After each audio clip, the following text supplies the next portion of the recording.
Afinal, a gente precisa falar de finanças para mulheres? Isso não parece meio coisa de frescura, não? Coisa de menininha? Será, gente? Pois eu vou mostrar para vocês hoje que não.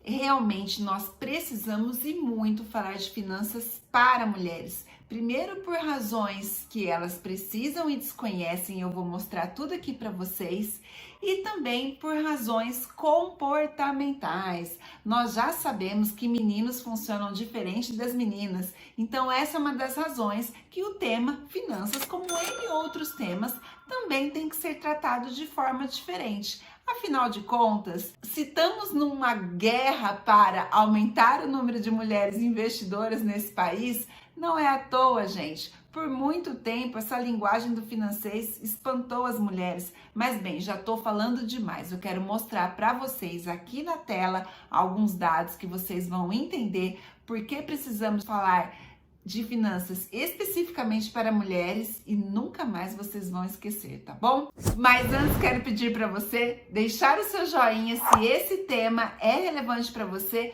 Claro, vou pedir para você se inscrever nesse canal e ativar o sininho, porque assim o YouTube avisa você a cada novo vídeo. Você não vai perder nada, tá bom?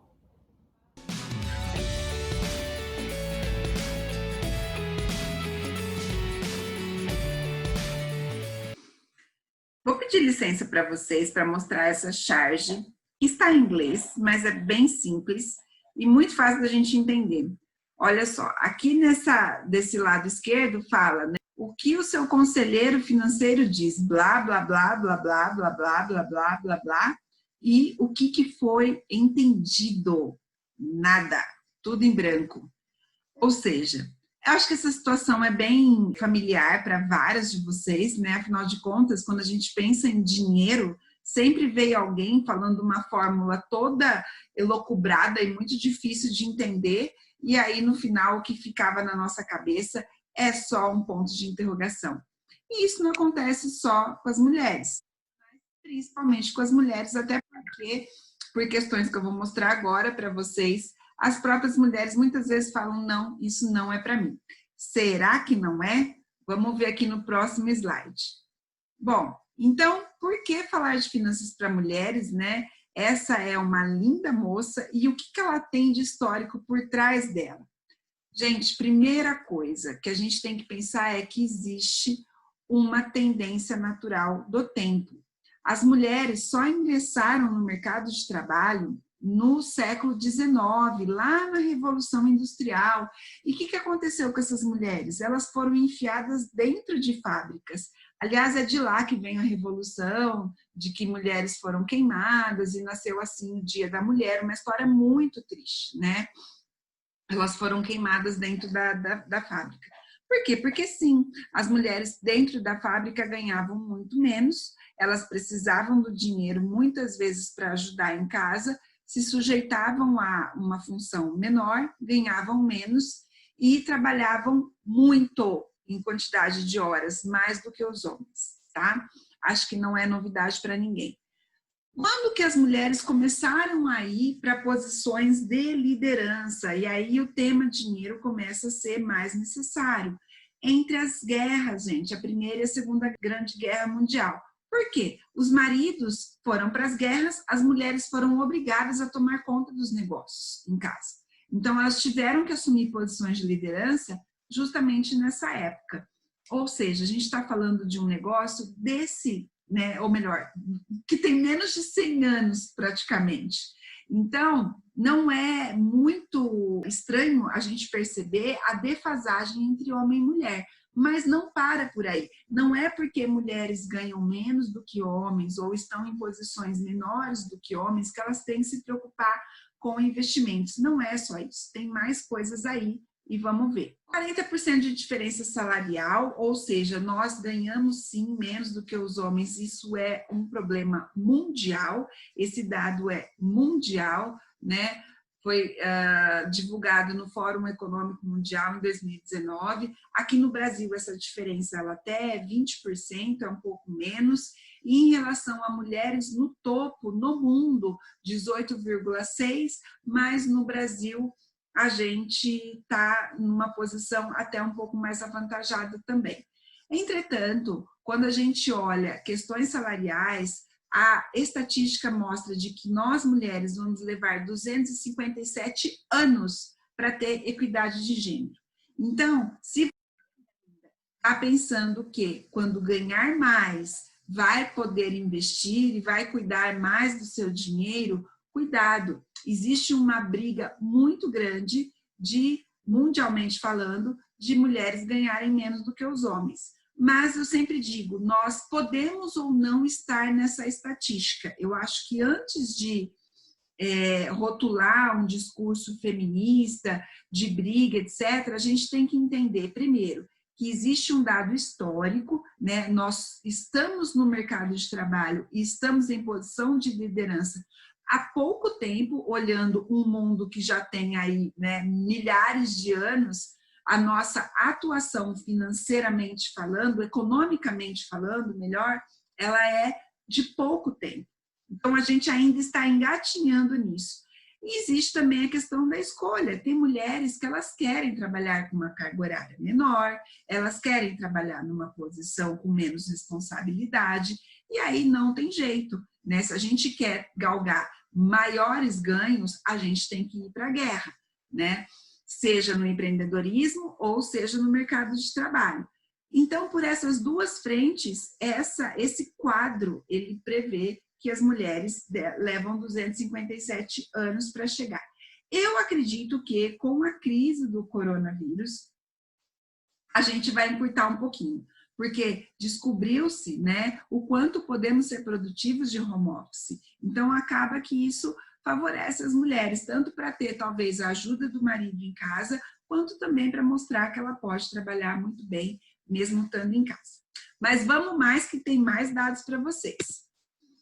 Índice de graduação. Nós, mulheres, somos a maioria nas universidades, tá? Se a gente olhar a idade de 25 a 34 anos, um estudo da OCDE de 2018 mostra que os homens eram 18%, enquanto as mulheres 25%. Então, a gente tem, sim, maior participação também nas universidades. Nós somos a maior parte da população, isso não é novidade para você, né? Basta sair por aí e ver o tanto de mulher que tem na rua em relação aos homens, mas quando a gente entra em ambientes financeiros, como, por exemplo, feiras e congressos, esse quadro muda.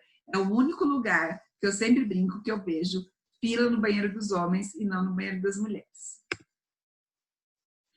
Falando do empreendedorismo, as mulheres, elas são 55% responsáveis por novos negócios até 3 anos e meio.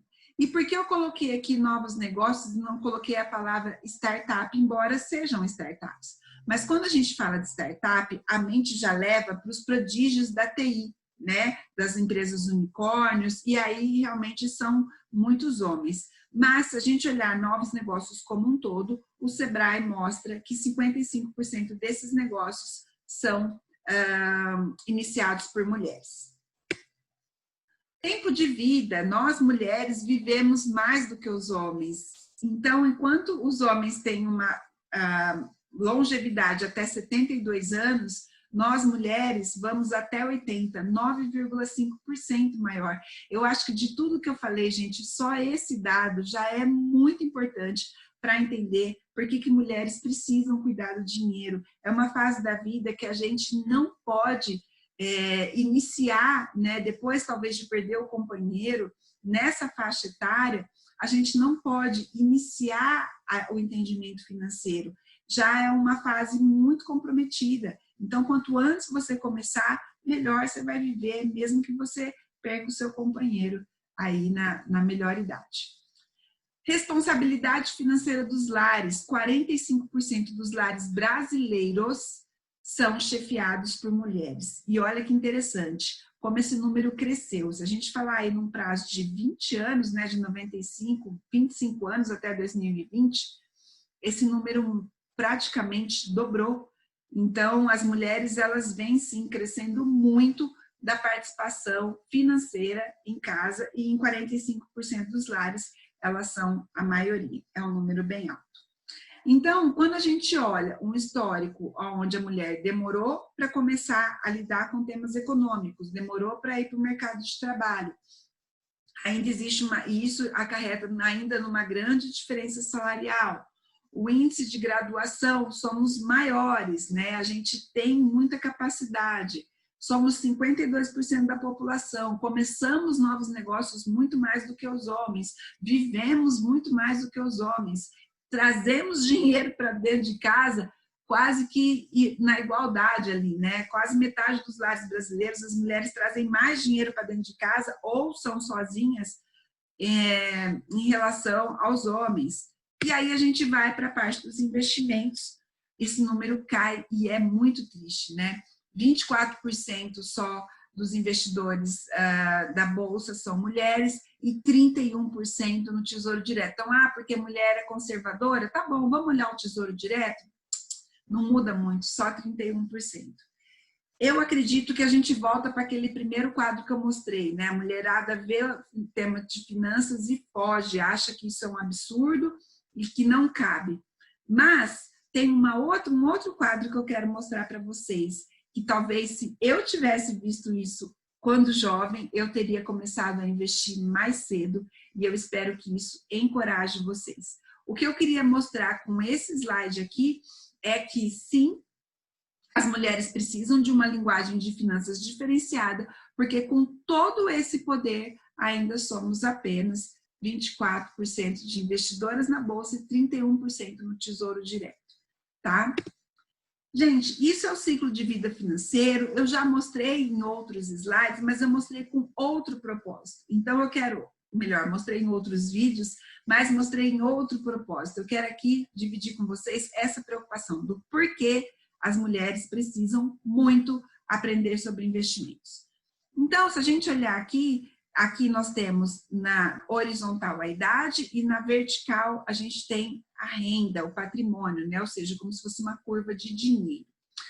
Até os 15 anos, a gente só deve ter educação financeira, coisa que pouquíssimos de nós tivemos. Se você tem aí acima de 35 anos, provavelmente que você teve uma educação financeira toda doida, viveu numa época de muita inflação, que a gente tinha 80% de inflação ao mês, um quadro totalmente diferente.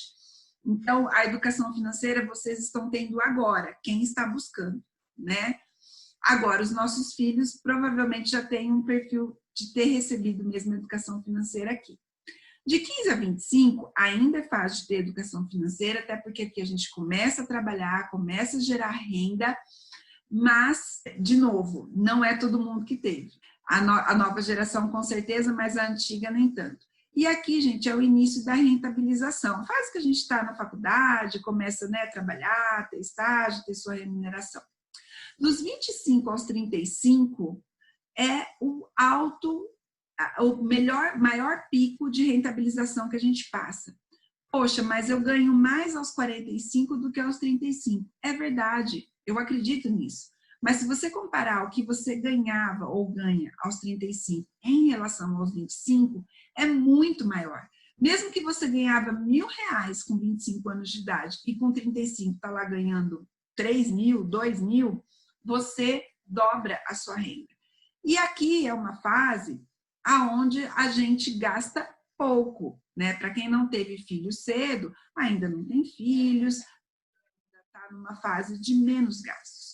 Quando a gente vai para 35 a 50, o nosso poder de crescimento de renda, ele cai, isso falando de uma maneira geral. Claro que tem casos de pessoas que descobrem negócios milionários aos 50 anos, eu não estou falando desses casos, mas de maneira geral, o poder de renda cai, né? Cresce ainda, mas já num ritmo mais lento, e aqui a gente começa a gostar das coisas mais caras da vida. Então, eu melhoro a marca da cerveja que eu tomo, paro de tomar cerveja, vou tomar vinho, viajo para lugares melhores, não quero ficar em qualquer hotel, gosto de ir num bom restaurante, no caso das mulheres, né, a gente começa a gostar de joias nessa idade, então, até maquiagem a gente gasta mais. Então, é uma necessidade muito grande da gente começar a consolidar o patrimônio. Dos 50 aos 65, preservar, porque sim, aqui aumentar o poder de renda é muito difícil. E depois dos 65 anos até os 90, como eu falei, a gente vive até os 80, mas por medida de segurança, a gente considera até os 90 a expectativa de vida. Dos 65 até os 90, a gente já é uma fase que a gente vai se trabalhar por prazer, mas sim consumir tudo que a gente acumulou na vida. Eu acho essa curva muito poderosa. Se eu tivesse visto ela, eu estaria certamente numa situação muito melhor hoje, mas nunca é tarde. E por que eu acho ela muito poderosa? Porque muita gente vive esses pontilhados aqui. Quantas pessoas a gente conhece que estão acima de 65 anos de idade, dependendo de terceiros, dependendo de filhos, dependendo de outros parentes, né? Porque é isso, a pessoa não se preocupa com a parte do investimento, não se preocupa com preservar o seu patrimônio, não se preocupa em construir uma reserva gorda, bem gorda, porque ela tem que durar aqui 25, 30 anos, e aí ela já começa a consumir o que ela construiu no pico da renda aqui e vai gerando muito mais despesa do que receita ao longo do tempo. Então, essas duas questões são de extrema relevância do porquê que a gente tem que falar de dinheiro de forma diferente para as mulheres. Você conseguiu entender?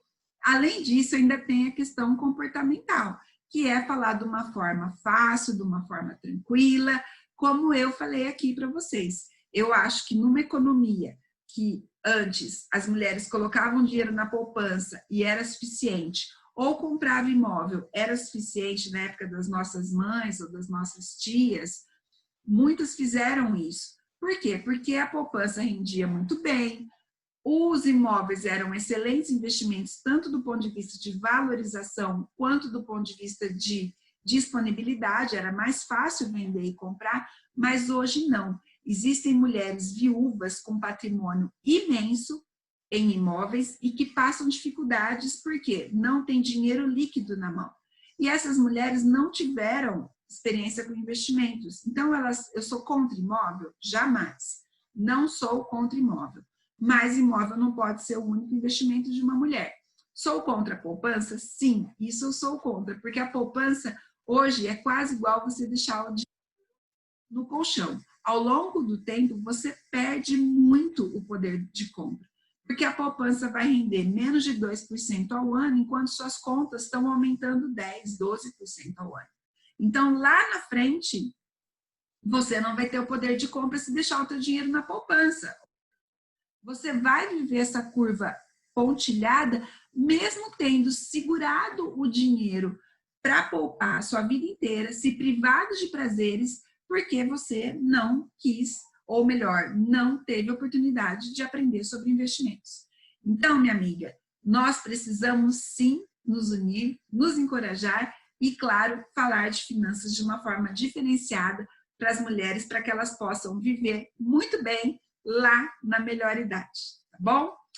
Esse é o recado que eu queria passar para vocês hoje. Eu quero que vocês deixem no comentário se isso faz sentido para vocês ou se por alguma razão você fala, não, eu tô bem, não preciso entender de finanças não, tem meu marido, tem meu pai, tem minha mãe. Cuidado, eu também já pensei isso, mas aí eu descobri que eu não teria nem dinheiro para liberar inventário se acontecesse alguma coisa e eu não tivesse uma preocupação de educação financeira, tá bom? Mas isso é tema para outro vídeo. Se você quiser saber mais, deixa aí no comentário, a gente pode indicar os vídeos que já existem ou eu faço um novo para vocês, tá? Um beijo grande e até o próximo vídeo.